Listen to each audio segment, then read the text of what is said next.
हम आज भी गुलाम और परतंत्र हैं। आज तीसरा अनुभाग है। कल मैं दूसरे अनुभाग में ट्रांसफ़र ऑफ पावर एग्रीमेंट के तहत जो भी शर्त था उसके बारे में कुछ चर्चा किए थे और एक आंकड़ा आपको बताए थे कि अंग्रेज़ों ने भारत से कितना धन लूट कर ले गया है। सिर्फ 72 साल का आंकड़ा, 73 साल का मैंने आंकड़ा दिया था।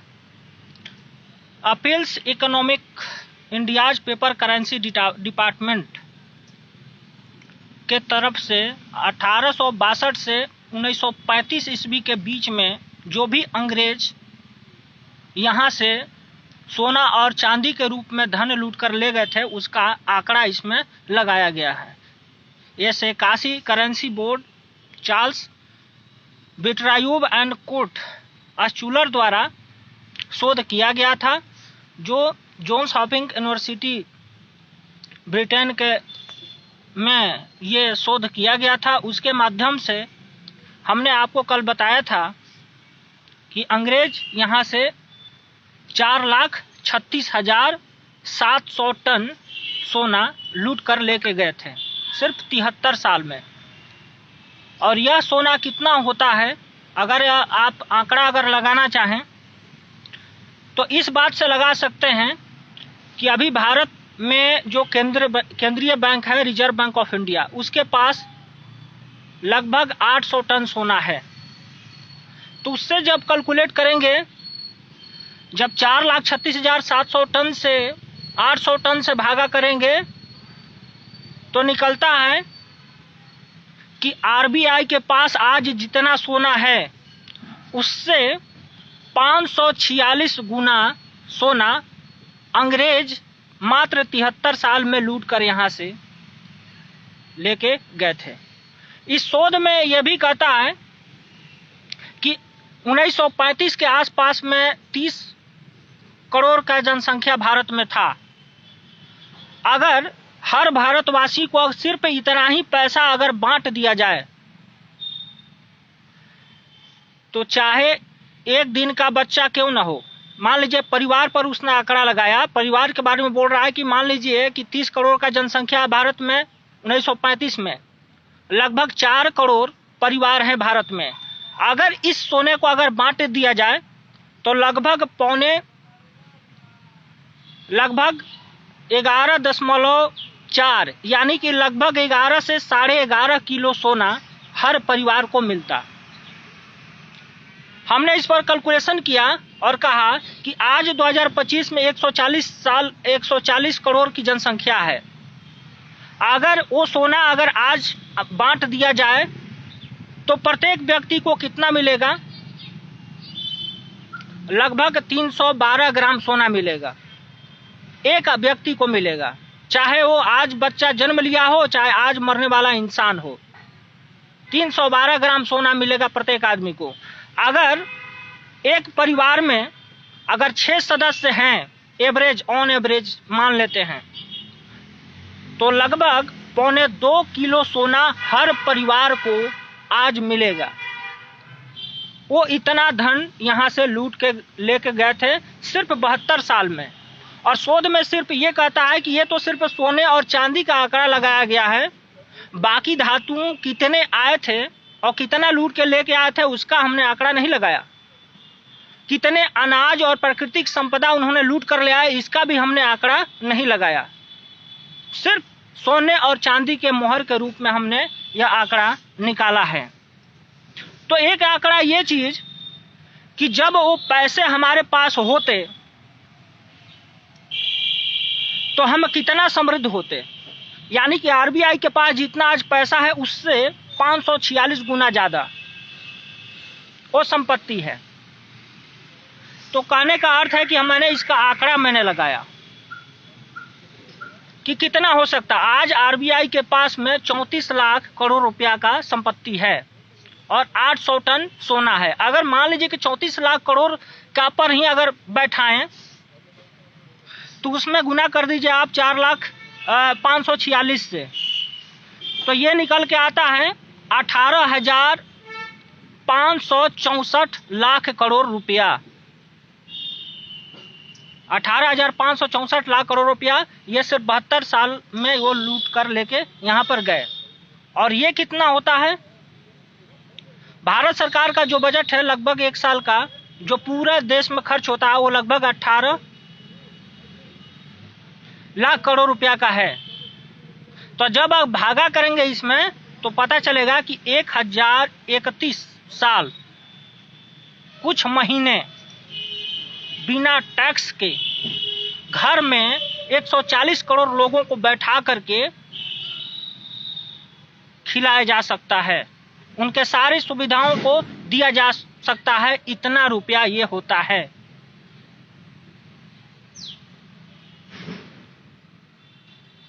तो ट्रांसफर ऑफ पावर एग्रीमेंट में उन्होंने ये किया था कि जितने भी आरबीआई के पास में वर्तमान में सोने और चांदी के सिक्के हैं वो सारा चीज हम लेके जाएंगे, और चीज उन्होंने लेके गया था।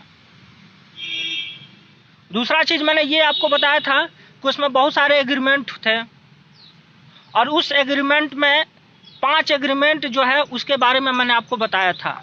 और 6वीं जो शर्त था वो यह था कि अंग्रेज भारत छोड़कर चले जाएंगे, किंतु इस देश में कोई भी कानून, चाहे वह किसी भी क्षेत्र का हो, नहीं बदला जाएगा। इसीलिए आप देखते हैं कि इंडियन फॉरेस्ट एक्ट जैसा था आज भी वैसा ही चल रहा है, बस उसके क्लॉज में कहीं हेर फेर कर दिया गया है, लेकिन कानून तो वही है। Indian police act, Indian civil services act, अब इसका सिर्फ नाम बदल दिया गया है, इंडियन सिविल एडमिनिस्ट्रेटिव एक्ट कर दिया गया है, बाकी कानून सब सेम है।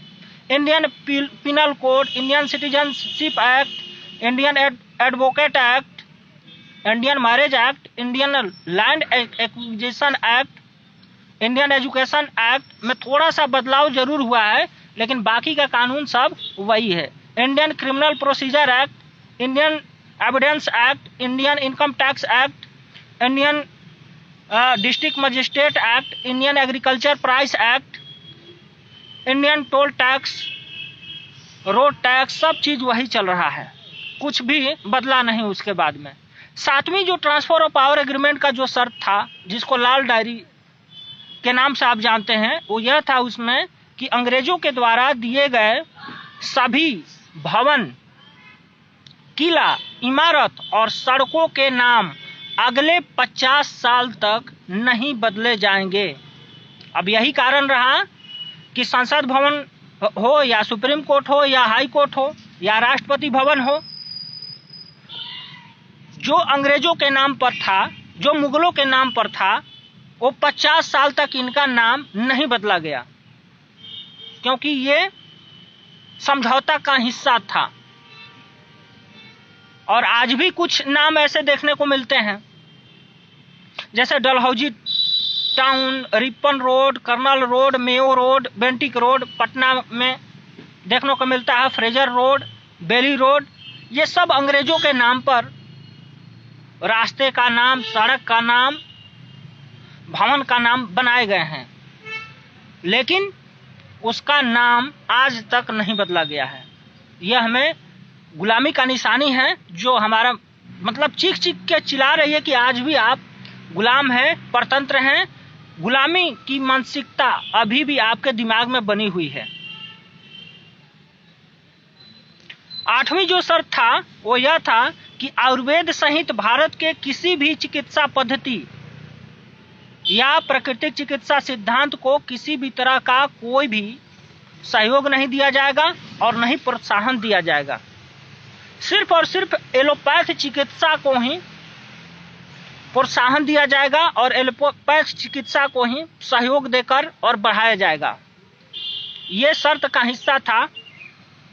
और हम देखते हैं कि किसी भी आप गांव में चले जाएं, किसी भी पंचायत में या ब्लॉक में चले जाएं, सब जगह एलोपैथ दवाखाना ही आपको मिलेगा।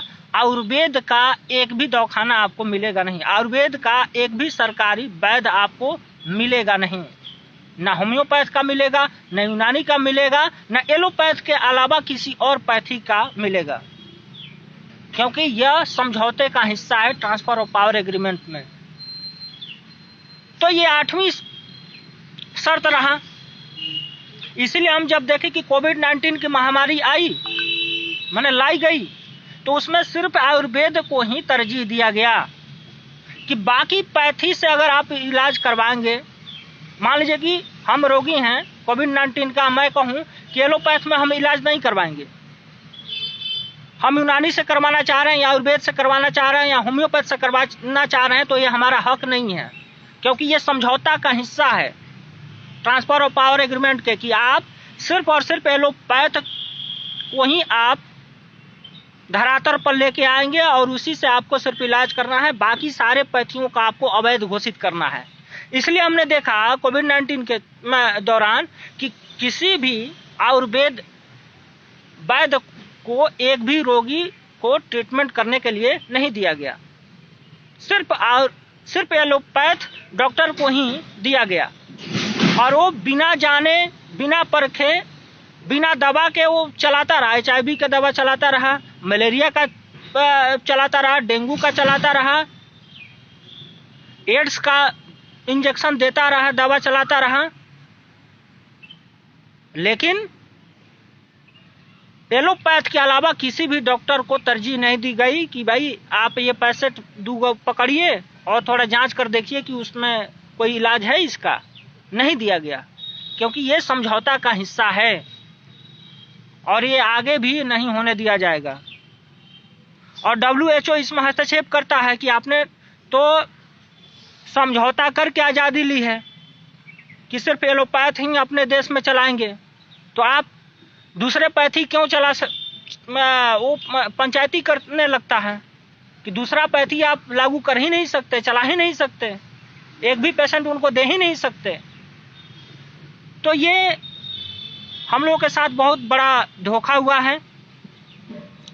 अब चलते हैं अगला शर्त।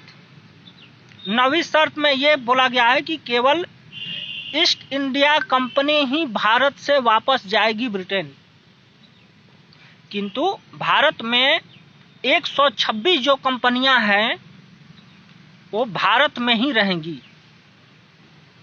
तो हमने क्या देखा, अंग्रेज भारत से चले गए ब्रिटेन, लेकिन उस समय 1947 में भारत में 126 कंपनियां हैं और उसमें ट्रांसफर ऑफ पावर एग्रीमेंट में शर्त लिखा गया कि भैया भाई 127 में से एक कंपनी सिर्फ ईस्ट इंडिया कंपनी ही भारत से वापस जाएगी, बाकी के बाकी 126 जो कंपनियां हैं, जो विदेशी कंपनियां हैं, वो भारत में ही काम करेंगी। और हम देख रहे हैं कि वो सारे की सारे 126 कंपनियां भारत में अभी भी काम कर रही है। क्यों? क्योंकि ये सत्ता परिवर्तन का जो ट्रांसफर ऑफ पावर का एग्रीमेंट जो था, उस समझौता में ये शामिल था और उसमें ये भी शामिल था कि ये 126 तो कंपनियां रहेंगी ही रहेंगी, भविष्य में आपको विदेशी कंपनी भारत में आए इसका दरवाजा आपको खोल कर रखना होगा। तो हम देखें कि बराबर विदेशी कंपनियां आती रही और आज 2025 में लगभग 14,000 से अधिक विदेशी कंपनियां भारत में काम कर रही है और 2 रुपया का सामान 10 रुपया में बेच कर के हमें शोषण कर रही है। पानी बेच रही है 72 रुपए लीटर और पैसा कमाकर हजारों करोड़ रुपया हर साल विदेशों में भेज रही है।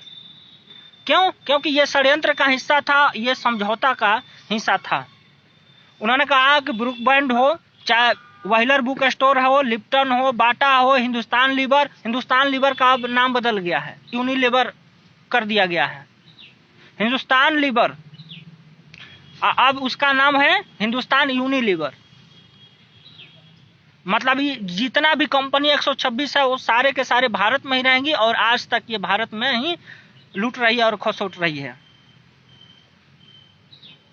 तो ये षड्यंत्र का हिस्सा था।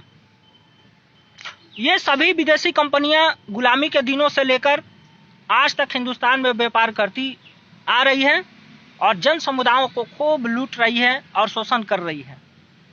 हिंदुस्तानी गवर्नमेंट इस शर्त का पालन करने के लिए भरपूर कोशिश कर रही है और यही नतीजा है कि 14,000 से अधिक कंपनियां इस भारत में हो गई विदेशी कंपनी और वो देसी कंपनियों को खरीद करके अपने में विलय करके किसी भी तरीका से और लूट करके यहां से माल विदेशों में भेज रही है। 10वीं जो शर्त था वो यह था कि अंग्रेजों के जाने के बाद अंग्रेजी भाषा और अंग्रेजियत को शिक्षा हो, चाहे कार्यालय हो, चाहे अदालत हो, चाहे नौकरी हो, चिकित्सालय हो, सभी स्थानों और सभी विभागों में उसी का मान्यता देना होगा। इंग्लिश भाषा को सब जगह समर्थन और सहयोग प्राप्त देना होगा। इंग्लिश भाषा को अनिवार्य करना होगा शिक्षा में। यानी इंग्लिश में आप फेल हो गए तो एक अच्छा व्यक्तित्व आपको नहीं कहा जाएगा। और जितने भी उच्च स्तरीय शिक्षा संस्थान है उसमें इंग्लिश में भी पढ़ाया जाएगा। जैसे इंजीनियरिंग का कोर्स हिंदी में पढ़ाई नहीं होता है, क्योंकि ये समझौता का हिस्सा है कि इंग्लिश में ही आपको विषय वस्तु मिलेगी और इंग्लिश में ही आपको पढ़ने पड़ेंगे। जैसे आपको एमबीए करना होगा तो वहां पर हिंदी से ज्यादा तरजीह दी जाती है, किसमें? अंग्रेजी में। अगर आपको डॉक्टर बनना है तो आपको रिसर्च जो करना होगा वो इंग्लिश माध्यम से ही आपको करना पड़ेगा। आपको साइंटिस्ट बनना है तो जो रिसर्च पेपर आप पब्लिश करेंगे उसको इंग्लिश में ही करना पड़ेगा। अगर आप न्याय मांगने के लिए जाते हैं और अदालत, हाई कोर्ट या सुप्रीम कोर्ट में जाते हैं तो जो भी लेटरबाजी होगा सब के सब इंग्लिश में ही होगा और उसको हिंदी में भाषांतर करके जो केस किया है और जिस पर हुआ है उसको समझाने का काम वकील करेगा। मतलब इन सभी ऑर्गेनाइजेशन में, जितने भी बड़े बड़े ऑर्गेनाइजेशन हैं, शिक्षा संस्थान से लेकर के चिकित्सालय से लेकर हर चीज, उस सब में इंग्लिश चलेगा। आप किसी भी डॉक्टर के पास जाइए तो इंग्लिश में ही वो दवा लिखेगा। जो जितने भी दवा आएंगे वो सारे पे सारे इंग्लिश में ही लिखे रहेंगे। ये क्यों हो रहा है? क्योंकि ट्रांसफर ऑफ पावर एग्रीमेंट का ये हिस्सा था। इस शर्त को नहीं मानते तो आजादी नहीं आती। शर्त तो अनेकों हैं, सैकड़ों प्रकार के शर्त हैं, लेकिन उन सैकड़ों प्रकार के शर्त में एक शर्त ये भी था कि हम आपको आजादी तब देंगे जब ये शर्त हमारी मांगे आप पूरा कर लेंगे। तो शर्त में हमने इसको भी मान लिया। अगला जो 11वां जो शर्त है वो यह था कि सभी प्रकार के जो कत्लखाना है भारत में, जो वेश्यालय है और शराब खाना और जुआ खाना, एज इट इज जिस प्रकार से चल रहे हैं वो वैसे ही चलेंगे। इनको समय अनुसार बढ़ाने के लिए गवर्नमेंट ऑफ इंडिया प्रोत्साहन करेगी, सहयोग करेगी, इनके समर्थन में काम करेगी और अनुदान भी देगी। तो हम यह देखते हैं कि अंग्रेज यहाँ पर लगभग 1757 के लड़ाई के बाद उनका यहाँ पर राज्य स्थापित होता है और 1947 तक रहते हैं। लगभग 200 साल में मात्र 350 कत्लखाना हिंदुस्तान में खोल पाए। मात्र 350 कत्लखाने 1947 तक पूरे देश में है, पूरे भारत में, इससे ज्यादा नहीं है। और जो अंग्रेजों का जो मिलिट्री कैंप है वो भी लगभग 350 ही है। यानी कि जहां पर मिलिट्री कैंप होता था वहां पर एक कत्लखाना हुआ करता था। तो 350 1947 में थे। और जब अंग्रेज यहां से गए और काले अंग्रेज जब आए तो उन्होंने जो समझौता कर रखा था इन्होंने एड़ी चोटी लगाया और वो 350 जो थे कत्लखाना वो आज लगभग 4000 से अधिक हो गए, जिस पर सरकारी मोहर लग चुके हैं। और वो 4000 से ज्यादा कत्लखाने अभी भारत में चल रहे हैं। और अवैध रूप से कितना चल रहे हैं यह आंकड़ा नहीं है। तो समझिए कि कितना गुना, लगभग 125 गुना ज्यादा अंग्रेजों के जाने के बाद हत्याएं हुई, कत्लखाना यहाँ पर खुला, उसको मान्यता दिया गया। और हाल में तो नित्य प्रतिदिन आपको 2 महीना 3 महीना 6 महीना पहले ये अखबार के पन्ने पर आपको देखने को ही मिला कितने कत्लखाने, 2 कत्लखाने कहीं बंद कराए जाते हैं तो 20 कत्लखाने खोले जाते हैं, कहीं 30 कत्लखाने खोले जाते हैं। तो इस प्रकार से जितना शोषण तो अंग्रेज नहीं कर पाए, उससे ज्यादा कई गुना, सैकड़ों गुना तो ये काले अंग्रेज कर गए। क्योंकि ये इसी पर आपको आजादी मिली है। ट्रांसफर ऑफ पावर एग्रीमेंट में यह था कि भाई शराब खाना को आपको प्रोत्साहन देना पड़ेगा। इस देश में 1947 तक मात्र 350 ठेका थे, 350, क्योंकि शराब कोई पीता नहीं था, सब लोग सोमरस पीते थे। सोमरस का मतलब फल का रस, पत्ते का रस, जूस या जड़ का जूस, औषधि का जूस, काढ़ा, ये सब पिया करते थे। पत्तियों का रस पिया करते थे काढ़ा बना करके। कोई शराब नहीं पीता था यहां पर। लेकिन ये जब समझौता हो गया तो ये हुआ कि नहीं, शराब खाना तो हमें बढ़ाना ही पड़ेगा। और आज की स्थिति हम ये देखते हैं कि पूरे हिंदुस्तान में बिहार को छोड़ करके, वैसे तो बिहार में भी अवैध चल ही रहा है, शराब खाना भी चल रहा है और सब कुछ बिक रहा है। हर गली और चौराहे में आपको शराब का एक दुकान आपको देखने को मिल जाएगा। हर मोहल्ले में एक शराब का दुकान देखने को मिल जाएगा। यह हमारी प्रगति हुई। अंग्रेज समझौता में कह गए कि भाई वेश्यालय को बढ़ावा देना होगा, इसको प्रोत्साहन करना पड़ेगा। और वो हिंदूग्रेजी सरकार, जितने भी हिंदू हैं उसको मैं बोलता हूं हिंदूग्रेज, क्योंकि ये कर्म से ना हिंदू है और न कर्म से अंग्रेज हैं, ये बीच के हैं, ये संकर हो चुके हैं। इसलिए हम इनको बोलते हैं, जितने भी अंधभक्त लोग हैं सबको मैं बोलता हूं हिंदूग्रेज। हमारे पुस्तक में भी देख लीजिएगा, उसमें भी हमने जो उपमा दिया है वो हिंदूग्रेज का ही हमने दिया है। तो उस समय अंग्रेज कह गए कि हमें वेश्यालय को आपको प्रोत्साहन देना पड़ेगा। 1947 के आसपास में मात्र 350, क्योंकि जहां भी उनके मिलिट्री कैंप थे ना 350, वहीं पे सिर्फ वेश्या खाना था, बाकी जगह कहीं नहीं था। तो 350 वेश्यालय हुआ करते थे। और आज देखें तो हर घर को उन्होंने वेश्यालय में परिवर्तन कर दिया है। सरकार ने आज हर घर को वेश्यालय में परिवर्तन कर दिया गया है, क्योंकि कुछ धारा में परिवर्तन करके, कानून में बदलाव करके, जैसे समलैंगिकता का कानून लगाकर उन्हें सरकार ने कह दिया कि अब भाई पुरुष में भी शारीरिक संबंध बनेगा, तो इस पर कोई आपत्तिजनक नहीं होगा।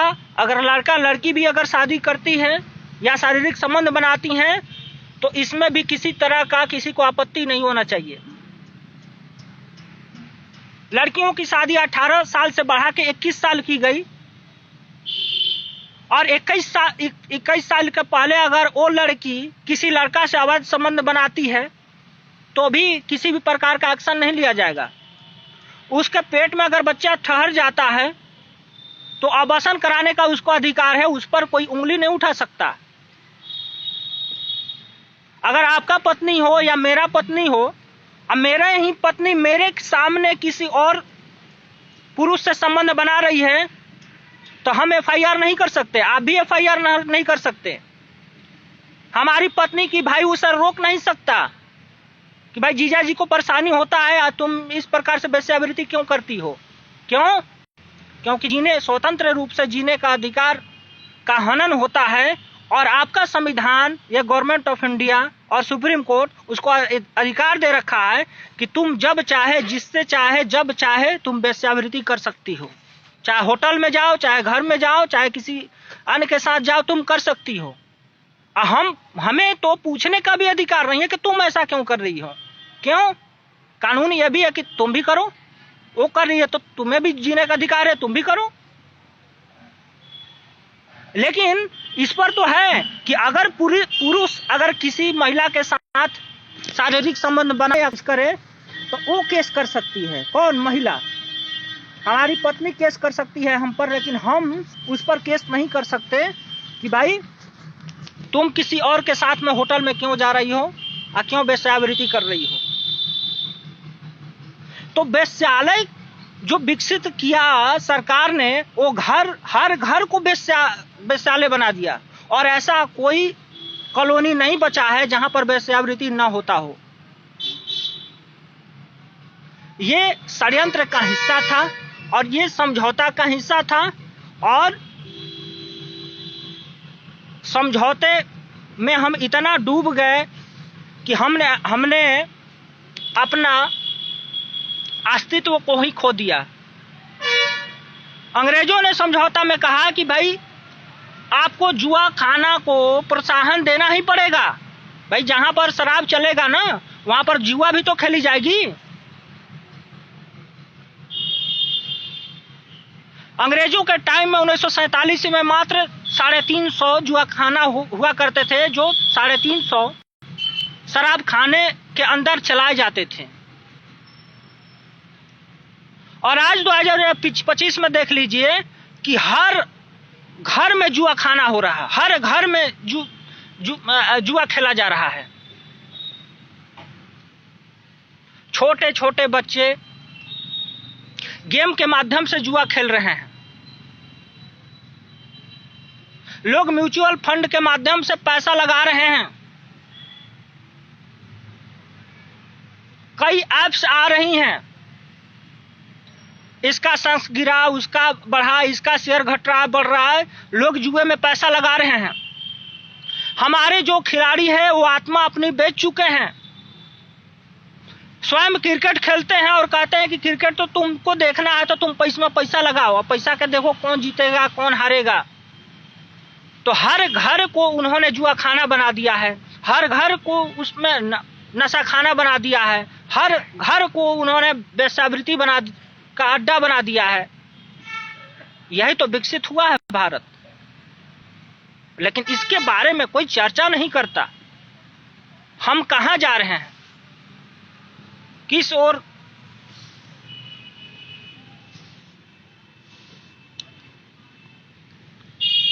बहुत दुख होता है ये सब बताते हुए। थोड़ा और बताते हैं। काले अंग्रेज ये भी समझौता का हिस्सा था कि भारतवासी तो गाय का मांस नहीं खाते हैं, भैंस का तो मांस खाते नहीं हैं, लेकिन भारत को कत्लखाना में इन जानवरों को कटवाना पड़ेगा, क्योंकि भारत में तो खाने वाले कोई है नहीं। तो चूंकि भारत में कोई खाने वाला कोई है नहीं, तो इसको एक्सपोर्ट करना पड़ेगा और विदेशी जो देश हैं उसको इंपोर्ट करेंगे, माने निर्यात करना पड़ेगा। तो समझिए कि उस समय भारत में कोई गाय को खाने वाला नहीं है 1947 में जब आजाद हुआ, लेकिन समझौता के हिस्सा में था कि आपको निर्यात करना ही पड़ेगा।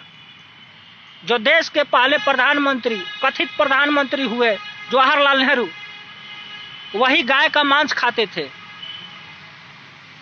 और उन्होंने गाय के मांस को खाने पर प्रतिबंध नहीं लगाया, अन्य कानून कभी उन्होंने बनने दिया, और ये एक्सपोर्ट होता रहा और कोई भी कत्लखाना बंद नहीं हुआ। तो आज हम कितना इंपोर्ट करते हैं और कितना एक्सपोर्ट करते हैं? काले अंग्रेजों द्वारा ईमानदारी से इस शर्त को पालन करने के कारण ही लगभग 75 सालों में, आज लगभग मतलब मान के चलिए 2025 में यह आंकड़ा बढ़ गई है और 2023 का आंकड़ा अगर आपको बता दूं तो 40,000 से अधिक कत्लखाना ये बता रहा है कि जिसके कारण दुनिया में बफेलो मीट के उत्पादन में नंबर 1 है भारत। माने भैंस का मीट का उत्पादन करने में नंबर 1 पे पहुंच गया है। बीफ उत्पादन में लगभग 2 गुना 2 नंबर पे भारत आ चुका है और मछली उत्पादन में 4थे स्थान पे आ चुका है और अंडा उत्पादन में 3रे स्थान पे और सकल मांस उत्पादन करने में माने जितने भी मांस होते हैं जो आयात और निर्यात के साधन होते हैं अगर उसमें अगर विश्व का आंकड़ा अगर लिया जाए तो ये कहते हैं कि 8वें स्थान पे भारत आ गया है। ये तो हमारी हुई वृद्धि कि हम सभी मांसाहारी बन गए। आज सभी स्कूलों में बच्चे को अंडा खिलाया जाता है प्रोटीन के नाम पे कि प्रोटीन इससे मिलेगा।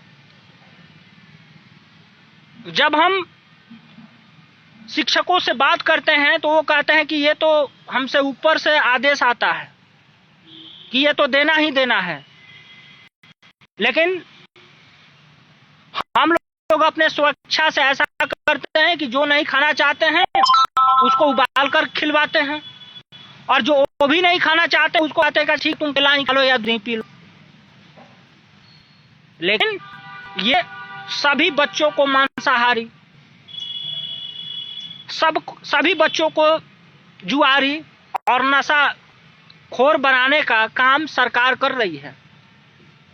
हर बच्चियों को वेश्यावृत्ति में ढकने का काम सरकार कर रही है और इस पर सभी लेखक और पत्रकार मौन हैं और मीडिया इस पर कुछ नहीं कहता। यह बहुत ही दुख और दर्द की बात है।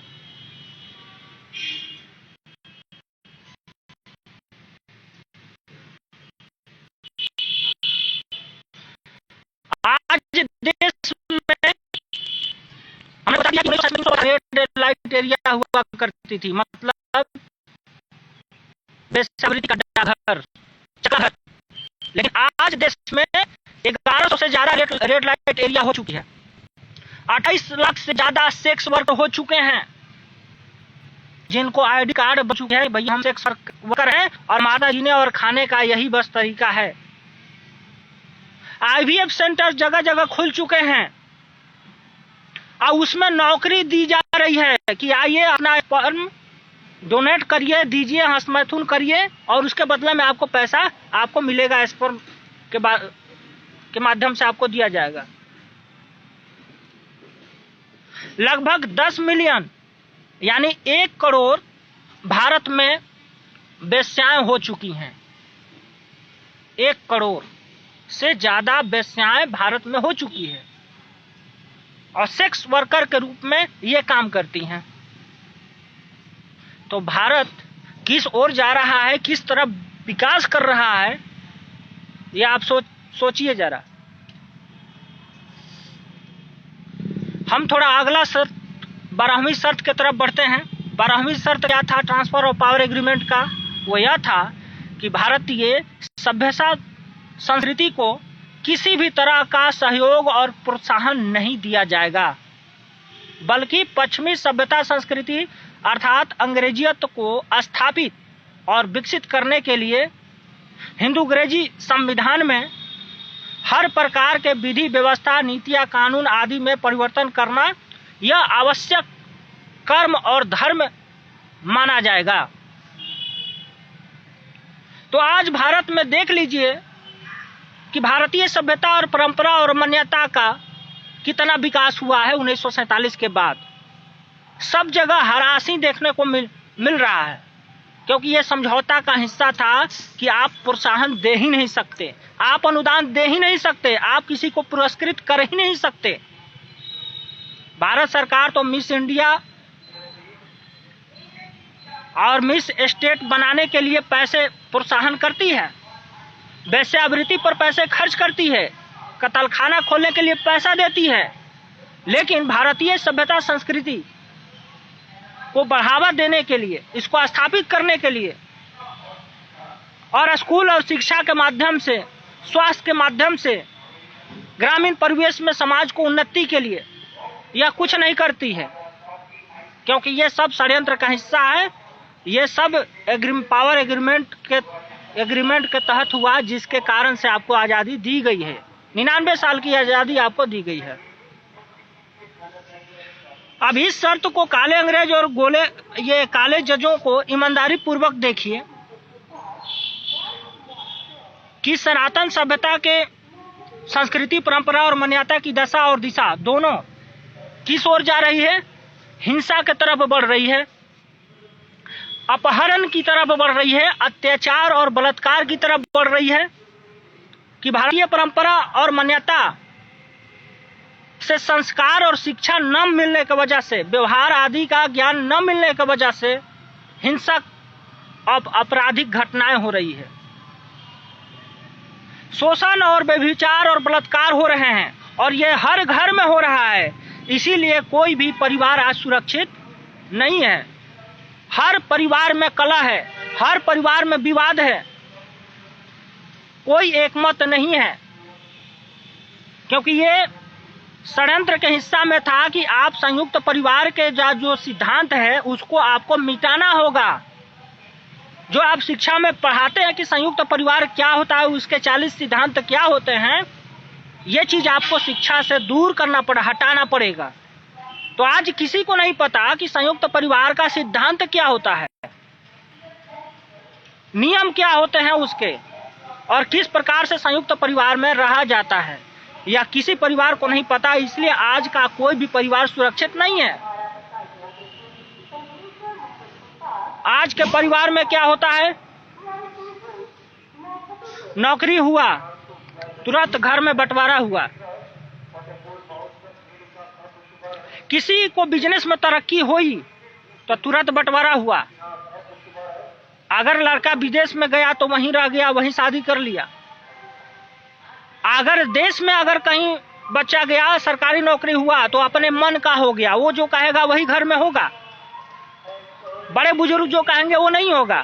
सर्वे सर्वा मैं ही हो गया, क्योंकि मैं पैसा कमाता हूं। तो ना सभ्यता संस्कृति के पता है,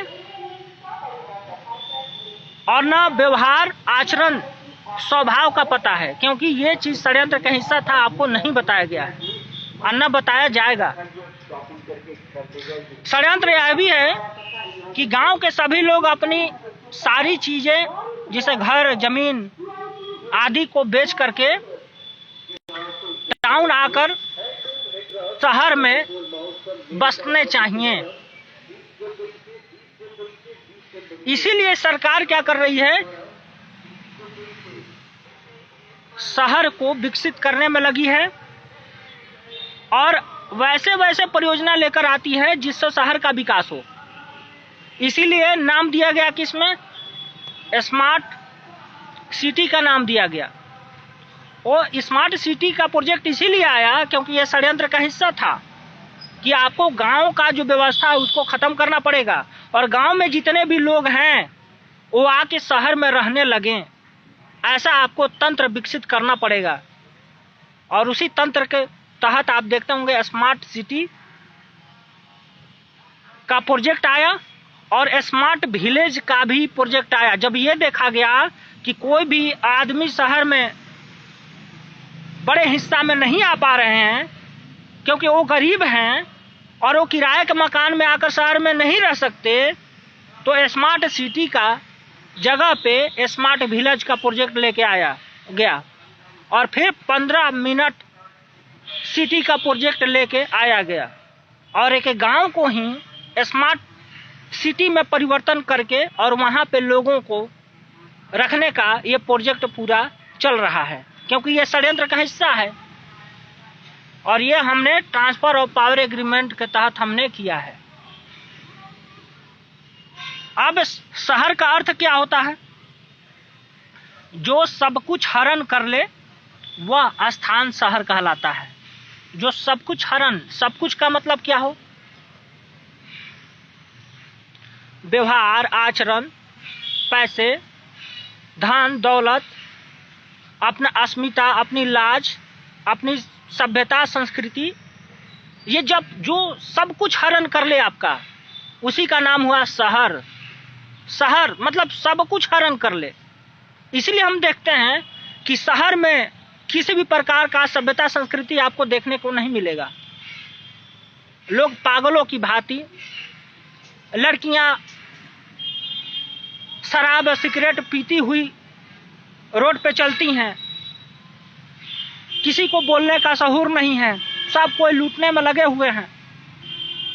किसी भी तरह का आचरण और व्यवहार आपको देखने को नहीं मिलेगा। किसी से कोई भी एड्रेस पूछ लीजिए तो गलत ही बताएगा। 99% लोग गलत ही बताएगा, और 1% में वो व्यक्ति होगा जो गांव से आया होगा, वो सही आपको बता सकता है,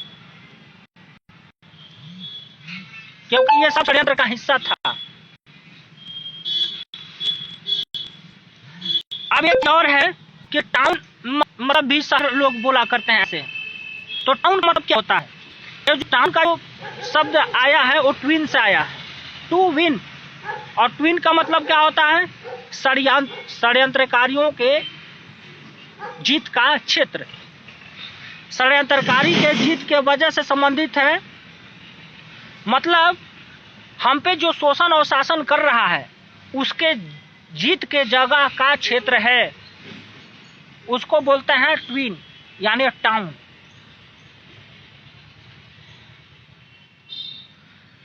जहां उनकी गुप्त आदेश से पुलिस का सिटी बचता है। सिटी मैंने भी शहर होता है, टाउन मैंने शहर होता है, और एक आपको बता दिए हिंदी में शहर। और सिटी का मतलब क्या होता है?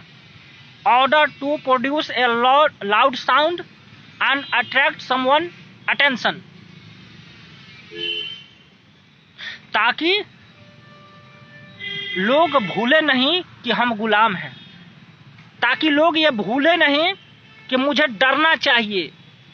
किनसे? इन पुलिसों से, इन षड्यंत्रकारियों से, इस व्यवस्था से, इस कानून से, इस नियम से और इस सरकार से हम डरते रहें। इसी का नाम है ट्विन। डर और भय मन में बना रहना चाहिए। स्मार्ट सिटी, स्मार्ट विलेज और क्लस्टर विकास योजना और उद्यमिकी क्लस्टर विकास योजना, निर्मल सरोवर योजना, राष्ट्रीय सामाजिक विकास योजना, संपूर्ण ग्रामीण रोजगार योजना और एकीकृत जनजातीय विकास परियोजना, पंचवर्षीय ग्रामीण योजना, ये जितने भी योजना का नाम हमने बताया, ये सब इसी षड्यंत्र को पूरा करने के लिए बनाया गया है, रचा गया है, और ये सब षड्यंत्र का हिस्सा है। अगला जो शर्त है, 14वां शर्त, कि प्रत्येक रविवार की छुट्टी अनिवार्य रहेगा और शनिवार की छुट्टी भी रखनी पड़ेगी, और आप नहीं रखे तो जल्दी छुट्टी आपको करनी पड़ेगी। इसके साथ ही साथ ईसाई और इस्लाम संप्रदाय के सभी पर्वों में छुट्टी देने का नियम लागू रहेगा, पर भारतीय पर्व जैसे जिउतिया हो गया, गोपाष्टमी हो गया, गोवर्धन पूजा हो गया, एकादशी व्रत हो गया, करवा चौथ की व्रत हो गया, या फिर जयंती हो गया, हनुमान जयंती हो गया, कृष्ण जयंती हो गया, और क्रांतिकारी दिवस हो गया, मतलब देशभक्तों का जो दिवस होता है वो हो गया। इसमें छुट्टी आपको नहीं देना पड़ेगा, और गलती से भी आपने अगर दे दिया है तो ये ध्यान में रखिए कि हमें आने वाले सालों में इसको छुट्टी को काटना है। ये समझौता का हिस्सा था, और उसी हिस्सा में हम ये देखते हैं कि हम कहां पर पहुंच गए। होली, दीपावली और दशहरा पे, जहां पर मात्र एक एक दिन का छुट्टी होती है। दशहरा में पहले 4 दिन की छुट्टी होती थी, अब सिर्फ 1 दिन की छुट्टी होती है, और विरोध करने पर सिर्फ 2 दिन की छुट्टी बिहार में दी गई, और बाकी जगह भी होता है। और ये भी षड्यंत्र का हिस्सा है कि जिस क्षेत्र में ये पर्व नहीं होता है उसमें प्रोत्साहन करना है कि ये इसका अस्तित्व तो पहले से था ही नहीं, और दूसरे राज्य में जो हो रहे हैं वो आपराधिक गति से कर रहे हैं जिसका कोई मतलब नहीं है। यह प्रचार जो फैलाना है अपने राज्यों में, दूसरे राज्यों में जहां पर नहीं हो रहा है वहां फैलाना है, और सरकार ने ऐसा किया। इसीलिए हम यह देखते हैं कि जो दुर्गा पूजा है वो बिहार बंगाल में तो ज्यादा मनाई जाती है, लेकिन यूपी में कम मनाई जाती है, मध्य प्रदेश में कम मनाई जाती है, उत्तराखंड में कम मनाई जाती है, और इधर जो पर्व होते हैं वो उधर कम मनाई जाती है। जैसे गणेश जी की पूजा, गणेश चतुर्थी महाराष्ट्र में तो मनाई जाएगी धूमधाम से, बढ़िया से, लेकिन बिहार में नहीं मनाई जाएगी, बंगाल में नहीं मनाई जाएगी, जस्ट उल्टा। क्योंकि ये षड्यंत्र का हिस्सा था, समझौता था, और इस समझौता में सरकार ने अपना एड़ी चोटी का बल लगाया इसको कुचलने में। और कितना कुचला है यह कहने की जरूरत नहीं है। आज जिउतिया की कोई छुट्टी नहीं होती, कोई भी एकादशी का कोई भी छुट्टी नहीं होता, कोई भी जयंती है तो एकाध जयंती सिर्फ उसमें छुट्टी दी जाती है, बाकी किसी जयंती में छुट्टी दी ही नहीं जाती।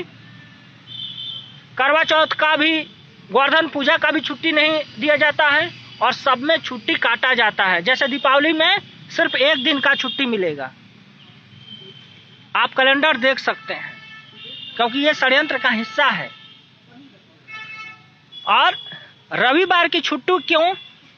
क्योंकि लॉर्ड ब्लेजली नाम का एक अंग्रेज अधिकारी हुआ करता था, उसने ये कहा कि भाई हम तो ईसाई हैं और भारत में चूंकि ईसाईयत फैलाना है और हमारा राज्य शासन है और हमें चर्च जाना होता है पूजा करने के लिए, तो हम रविवार को हम छुट्टी देते हैं ईस्ट इंडिया कंपनी को।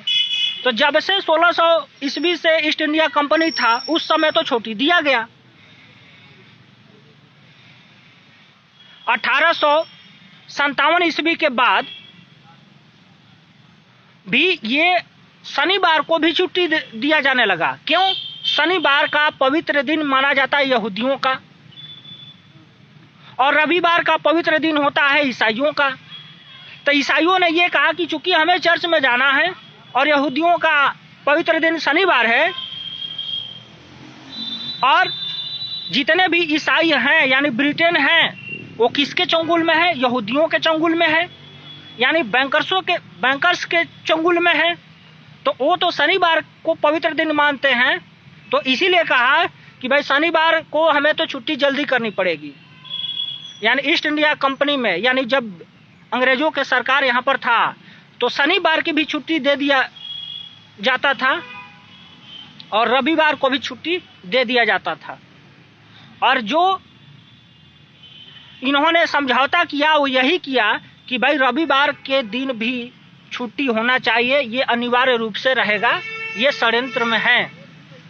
और शनिवार को भी छुट्टी आपको जल्दी करनी होगी। तो हम ये देखते हैं कि पूरे भारत भर में जो स्कूलों की छुट्टी होती थी वो 10 बजे लड़कों को बुलाया जाता था और 12 बजे छुट्टी कर दी जाती थी। 12:30 बजे 1 बजे तक छुट्टी कर दी जाती थी कि लोग घर में जाए, और किस लिए कि कपड़ा जा करके खींच लो, इसीलिए छुट्टी दिया है। ऐसा बात नहीं था। यहूदी और ईसाइयों के सभ्यता को बढ़ाने के लिए ही ये ऐसा षड्यंत्र किया गया था, और ये सब ट्रांसफर ऑफ पावर एग्रीमेंट का हिस्सा था। इसीलिए रविवार और शनिवार की छुट्टी देने का प्रचलन आज भी है हमारे देश में, और इसको आज तक किसी ने चैलेंज नहीं किया है। 15वीं जो शर्त है वो है कि बैंक ऑफ इंडिया का जो शाखा है रिजर्व बैंक ऑफ इंडिया, ये भारत से वापस नहीं जाएगी, एज इट इज भारत में ही रहेगी, और भारत के सभी बैंकों पर अपना प्रभुत्व यानी अपना अधिकार जमाए रखेगी। यानी भारत में जितने भी बैंक बन जाए सब किसके अधीन में रहेगा? रिजर्व बैंक ऑफ इंडिया के अधीन में रहेगा। और रिजर्व बैंक ऑफ इंडिया क्या है? बैंक ऑफ इंग्लैंड का एक शाखा है। और रिजर्व बैंक ऑफ इंडिया को किस लिए बनाया गया उसका प्रस्तावना आप पढ़ लीजिएगा, मेरे किताबों में है। वो ये कहता है, प्रस्तावना में साफ साफ लिखा हुआ है कि इसको क्यों बनाया गया। ताकि ये भारतीयों को अवैध रुपया दे करके वैध रुपया लूट ले, और वो वैध जो रुपया है वो ब्रिटेन को दे, अपने ब्रांच में दे, सिक्योरिटी मनी के रूप में दे।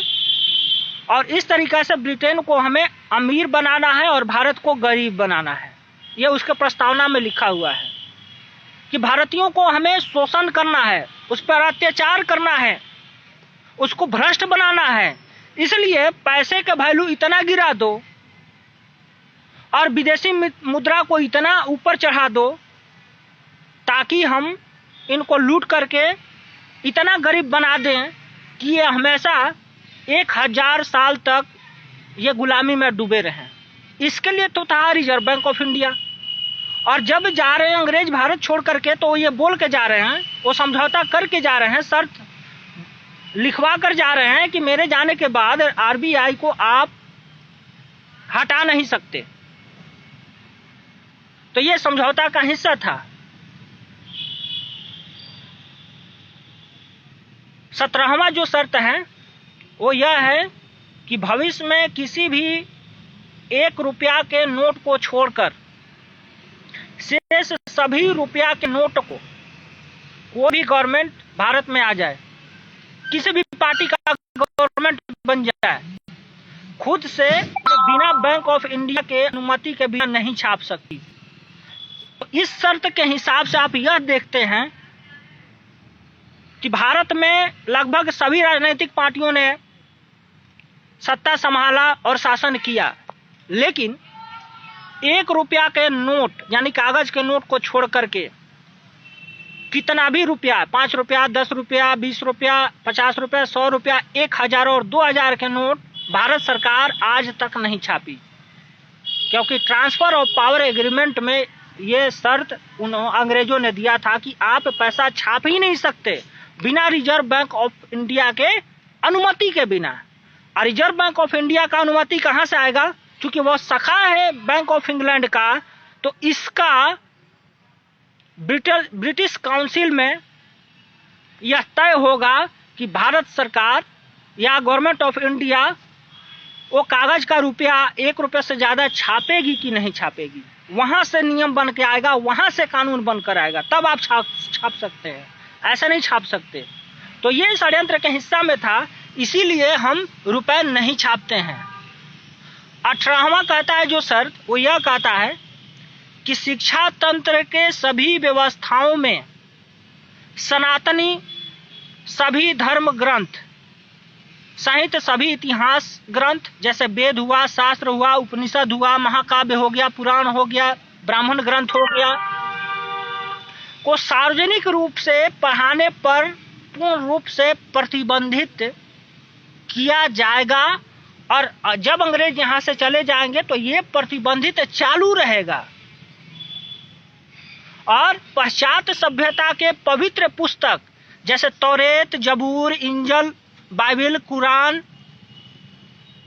हदीस और इससे संबंधित सभी पंथों का, मजहबों का जो किताब है उसको पढ़ाने के लिए समर्थन दिया जाएगा, सहयोग दिया जाएगा और अनुदान दिया जाएगा। और देने का काम सरकार को करना है, और इनको सिर्फ देना ही नहीं, तनख्वाह भी देना है। तो हम देखते हैं कि जब अंग्रेज यहां से चले गए तो गवर्नमेंट ऑफ इंडिया क्या कहती है? पहले लफ्ज में कहती है कि हम तो आजाद हो गए, हमारा भारत हिंदुओं का देश है और पाकिस्तान मुस्लिमों का देश है, ये कहती है।